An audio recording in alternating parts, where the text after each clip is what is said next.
Hi ladies, I am Kim Trathen. I am a business coach for women.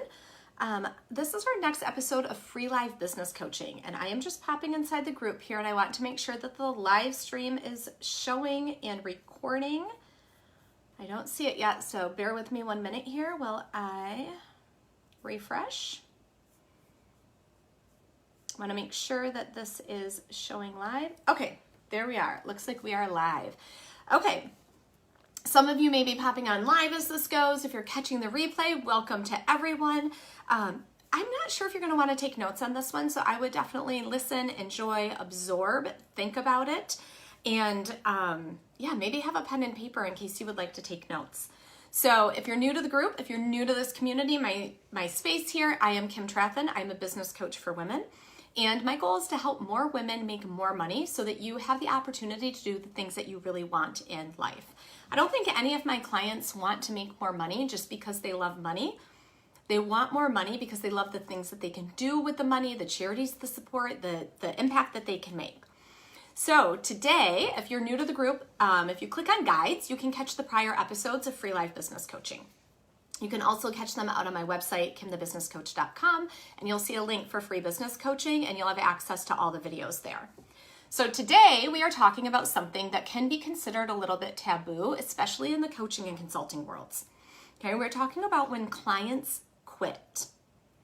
And I don't think this is talked about quite enough. And what often happens is that people carry a lot of shame if they have a client quit. The truth is, when you're growing a company, at some point, a client will quit. Okay, this happens the more people that you serve, the bigger your company grows. Maybe you've hired other people. Maybe you're stepping away from doing the services yourself. Okay, so we're going to dive into that today. Whether it's already happened to you, maybe right now you have a client that you're worried is going to quit, or it just recently happened to you, or maybe you want to be part of this conversation so that you can understand what to expect or what may happen in the future of your business as you grow and scale. So let's dive in. What we're going to specifically talk about today is why clients quit, what it really means, how to handle it, and how to know, sorry, I can't put up 4 fingers, how to know if this is really a sign that there's a problem in your business that you need to address, or if this is a sign of growth in your business. Okay, so we're going to talk about those 4 things. If you have any questions on this, comment below. At least for today, I will be looking and responding at comments on the video. So if you have any questions or comments, go ahead and drop them. I will see them. All right, so we're going to start right out with why clients quit. Okay, what most women think, and this may happen in other industries too, but I just want to make it really clear that when I'm talking about clients quitting, my brain is thinking about coaches and consultants. Right? It could be web designers, graphic designers, coaches, relationship coaches, health coaches, fitness coaches, business coaches, right? Style coaches. There's all different types of coaching. What often happens when somebody has a client quit is they think, I did something wrong. What did I do wrong? I can't believe this is happening to me. I can't believe she did this, right? It creates a lot of shame around the situation. But the truth is, clients quit for all different reasons, okay? They might quit because they're scared. I've created a whole list here, so I'm gonna read this. Clients quit because they're scared, because they're mad, because maybe they thought it was going to be different than it is. Clients quit when things get hard. They may quit because they had to work harder than they thought they were going to have to work. Things may have gotten uncomfortable for them. The client may have felt pressure. Maybe their spouses or their partners didn't understand them or what they were working on, what they were doing, or even how they were changing as a person. Okay, there's all different reasons why clients quit that don't even have anything to do with you. They may have a crisis in their personal life, and stopping working with you feels like the easiest change that they can make to try to make themselves feel better. Right? Maybe there was a bad diagnosis. Maybe somebody got laid off from their job. There could be all different personal crises that happen, but stopping working with you might feel like the easiest solution. And then yes, there are some clients that quit because they're not happy with the service that they got. Okay? None of those things have to create shame for you as the business owner, as the coach, the consultant. right? It doesn't have to create shame. What we want to do is we want to go into these situations with eyes wide open so that you can really assess, okay, maybe you had no idea that this client was going to quit. If you were completely blindsided by this, there's still an assessment that needs to happen. Like somewhere there was a disconnect where she was thinking about doing this and you didn't realize that that was coming. So let's talk about what this really means inside of your business when a client or clients quit. The problem is that a lot of women, especially earlier stage entrepreneurs, when you create shame around the circumstance, what do most people want to do when they feel shame? They want to hide. Right? They don't want anybody to see this thing that happened because shame is a really, really evil emotion that keeps us hidden, right? Fear and shame grow in the darkness. And when we shine light on them and we open up these conversations, it starts to diminish the fear and the shame that we feel. The problem with a lot of earlier stage entrepreneurs, if you have a client quit, if your confidence in your business was already shaky, okay, maybe you felt that imposter syndrome or you were worried you couldn't really make it, or maybe it was even your first client that you signed. The problem is a lot of women will use a client quitting as evidence that they shouldn't be in business, as a reason to give up on their business, as a reason to hide away even more and stop showing up on social media or networking events or whatever it is. They tell themselves that this was a sign that they're not good at what they do and that they should give up. The truth, the reason I thought it was really important to come into this space and share this with you, the truth is that almost every established business owner has had a client quit at some point in time because you can't control what other people do. And we already listed earlier, if you're just jumping on now, catch the replay, right? There's a whole list of reasons why clients may quit that actually have nothing to do with you or the service that you are providing. It may 100% be about them and their ability to manage or navigate what was going on in their lives or their businesses. And this felt like the easiest change to make.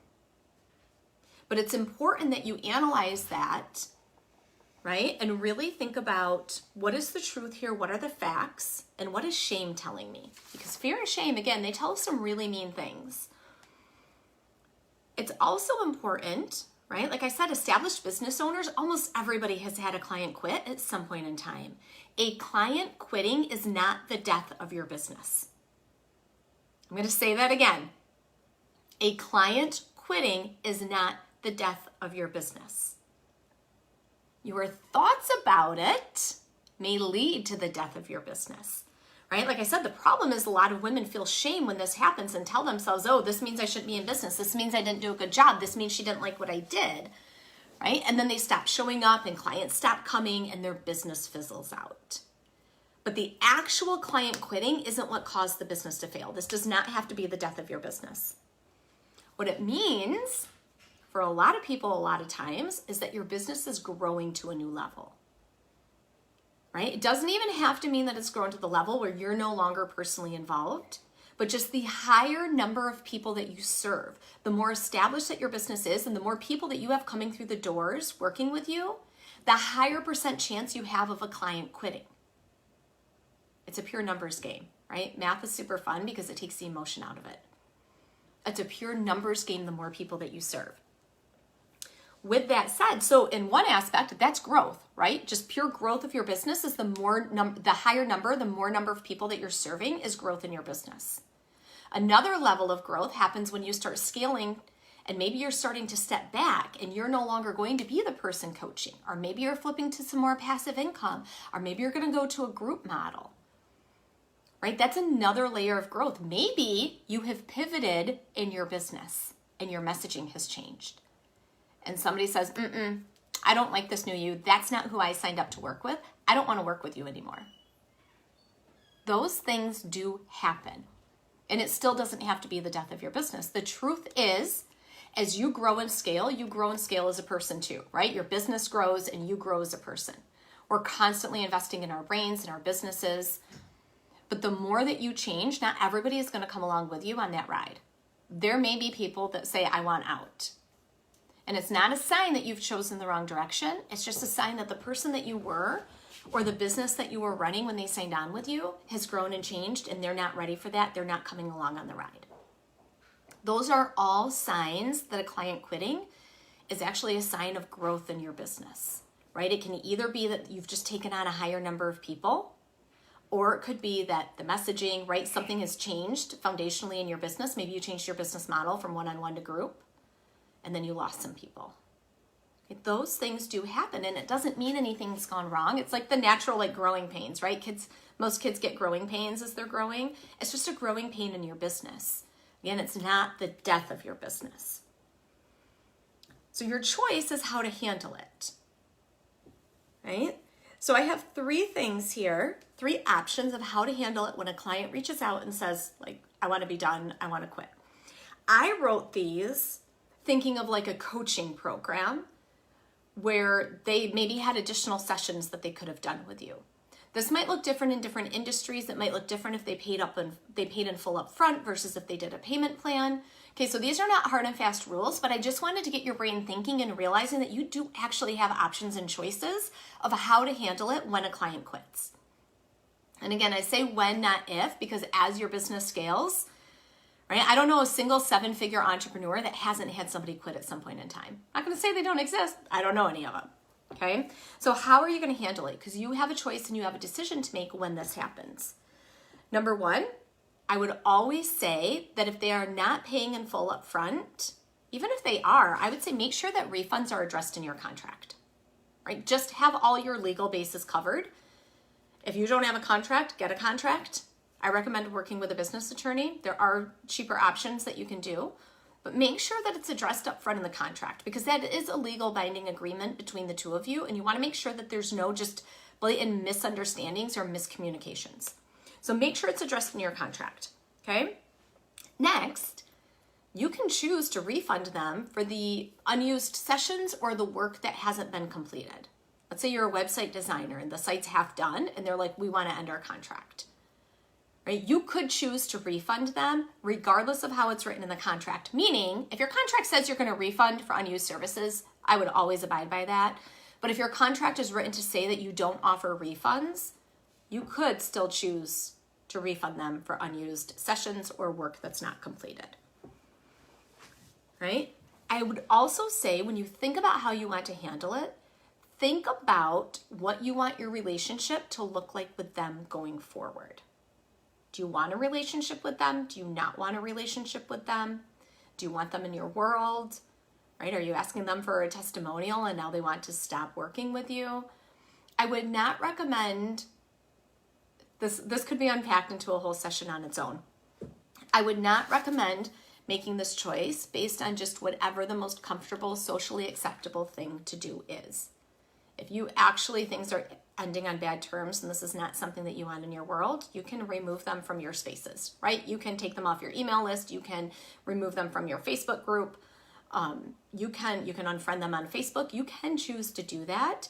I would just tread with caution and make sure that you're making those choices based on a strategic, like well thought out plan, not just reacting out of emotion. Like, oh my God, they left me. I'm going to unfriend them and block them from everything online. Right? You could choose to be like, you know what? They weren't ready to do this work yet. Nothing's gone wrong. They weren't ready. And I'm going to handle it with XYZ, right? Whether they paid in full and there's no refund or you're going to refund part, and they can just still be in your world. Like it doesn't have to be awkward and uncomfortable. But make a decision. Choose how you're going to handle it. 2 questions that I would ask yourself is, number 1, what is in the best interest of your client? And number 2, what is in the best interest of you and your business? Okay, when I say you, I'm always like wrapping up your business in there too. Okay, so ask yourself those 2 questions. It might be in the best interest of your client to hop on a call, and you, to hop on a call and talk about it. Find out what happened. It might be in the best interest of your client to say, hey, this is the contract that we had. Refunds are not allowed. This is what you engaged me for. These services are available to you until XYZ date. It might feel in the best interest of you and your client to be like, yep, we're ending immediately and I'm just going to refund you for the work that's not done or the sessions that haven't been used. Okay, but just really think about that. What is in the best interest? If fear and shame were not driving the car, what would be in the best interest of you and the client? And it might be a simple conversation. Sometimes that simple conversations can clear up a lot. So how to know, next section we're going to transition to now is how to know if there's an actual problem in your business, right? Because again, there's all these reasons why clients quit, and a whole bunch of them have nothing to do with your business or your services, but maybe it does, right? Did they say, so ask yourself, did they say it had to do with you or your service? For example, if you pivoted messaging and they're like, hey, this isn't what I signed up for. I actually don't want to continue doing XYZ with you. I don't want you to finish the website work. I don't want to finish coaching with you. Never mind, I don't want you to create that giant ebook for my course. Like, I just want to be done, right? Did they say it had something to do with you or your services? Were you late getting them things, right? Let's say you're a graphic designer and you promised them something a week ago and you still haven't gotten it to them, and now they want to end their contract with you. That would be a sign that it's a problem inside of your business. Still doesn't have to be the death of your business. Let's be clear about that, right? Also, so number one, did they say it had something to do with your business? And number two, is this a pattern that you're seeing? And then you proceed from there, because if you have one client quit, you've served 30 people, you have one client quit, your books are full, you have more business coming in, right? That would not be a pattern. That would be a one-time thing.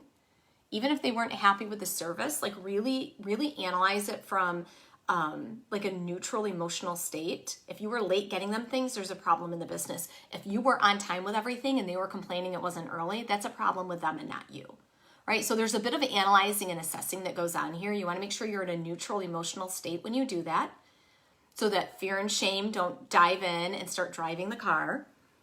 But if you see a pattern, right? Suddenly you've had 3 clients quit. Suddenly you're not signing new clients. Suddenly 20% of your clients all ended early or stopped showing up. That's a pattern in your business, and that needs to be investigated. Now, if there is a problem in your business, I said a minute ago, it still doesn't have to be the death of your business, right? Businesses can continue even when there is something structurally wrong. Meaning, let's say you're missing deadlines. Okay, great. You've seen this pattern, you've recognized it, you identified the problem, and now you're just going to fix it. That might look like giving yourself longer time frames that you communicate to clients. That might look like hiring support to do other things in your business. That might look like bringing on an independent contractor, right? There's all different solutions to the problem. But if there is a problem in the business, it doesn't do you any good to beat yourself up and hide away in shame. Literally does no good for anybody. Okay, you want to learn from it and make the tweaks that you need to make to get better. Right? So if you have no idea why the person quit, maybe they won't hop on a call with you. Maybe they didn't say anything in the email other than, I decided this no longer aligns with my business. I want it to be done. I don't want to do this work anymore. If you have no idea and they won't communicate with you, you get to choose what you believe about the situation. You get to choose if you decide to beat yourself up about it or not. Because remember, it could be a sign of business growth. If you have more clients coming in, if you have more people that you're talking to, you don't have to beat yourself up from it. And you can choose to believe, you can still analyze your business. Hey, did I miss deadlines? Did I misrepresent anything? Did I miscommunicate anything? Was the contract not clear? Like, you can do a quick business analysis, right? Because we don't want to put on, what's it called, like rose-colored glasses and just pretend that everything is fine and never investigate if there's an area of growth or room for improvement. But that's 100% different than beating yourself up over it. Okay, not everybody comes with us as we grow and scale, and somebody quitting may be a sign of it was something going on with them, not you, or a sign of growth and scaling. Okay, so then decide how you want to handle it, decide what you want to think about it, and decide that it's not going to be the death of your business. Decide what you believe to be true, okay? It's so important. These are CEO level decisions. Maybe, this might be a separate episode, maybe it's not a client quitting, but maybe it's a client you need to fire and let go. That's a CEO level decision, right? You can't tell me that Beyonce has never let somebody go. You can't tell me that Beyonce hasn't pissed people off. When you are growing an empire, there are going to be people that don't love everything that you do. But you are the CEO of yourself. You're the CEO of your life. You are the CEO of this business and company that you're growing, no matter what level it is currently at. You don't suddenly become a CEO when you hit 100K or you hit 7 figures. I don't care if you're trying to sign your first client or your 100th client, you are a CEO right now, and these are CEO level decisions that you are making every single day in your business. Right? CEOs think differently than the person that identifies as like, oh, I just have this little thing on the side. Right? A lot of people think that once they hit 100K seems to be like one of the first magical milestones that entrepreneurs want to hit. And they think that things will magically change when they get there. But spoiler alert, if you're not already there, or if you have these thoughts about whether it's 100K level, 500K level, or beyond, right? You're actually still the same person, and you have the same brain, and you have the same thoughts and fears, regardless if you made 100K or you're trying to make your first dollar. But being a CEO is not about the amount of money you've already made. It's about how you're making decisions in your business. And CEOs think differently than the person who's like, I don't know, I'm just kind of trying to do this thing on the side with this one person this one time. Right? So if you don't have it already, I have a guide on my website that details 32 differences between successful entrepreneurs and struggling entrepreneurs. Struggling doesn't have to mean that you haven't made money in your business. But if you're trying to get to a higher income level, these are the biggest 32 differences that I see between entrepreneurs that are hitting their goals faster and those that aren't. So if you go to kimthebusinesscoach.com/freebie, you can sign up and grab that, right? It'll get emailed right over to you. And if you are looking for support in your business, if you don't want to do this work alone, if you are looking for a mentor and looking for support to grow to 6 figures and beyond, I can help you with that. Okay, we just start out with a free call, talk about what's going on in your business, what you really want to achieve, and what it could look like to spend the next 6 months together coaching. So you would have support into 2022, a while into 2022, right? Because we're approaching the end of 2021. So if that would interest you, you can again go to my website. There's a big red button that says free consult, or send me a DM and we can set up a time and get you on the schedule to talk about coaching together, hitting your goals and growing your company a little bit faster. Okay, a little bit faster with a lot less stress and more time, more free time in your calendar to do the things that you actually love doing. That is my wish and my goal and my dream for every single female entrepreneur, that you're not working around the clock and you have time to travel or enjoy time with your family. I don't know, watch more Netflix, whatever you want to do with that free space in your calendar. So, much love to all of you. Have a wonderful day, have a wonderful week, and drop any comments or questions that you have below. Bye.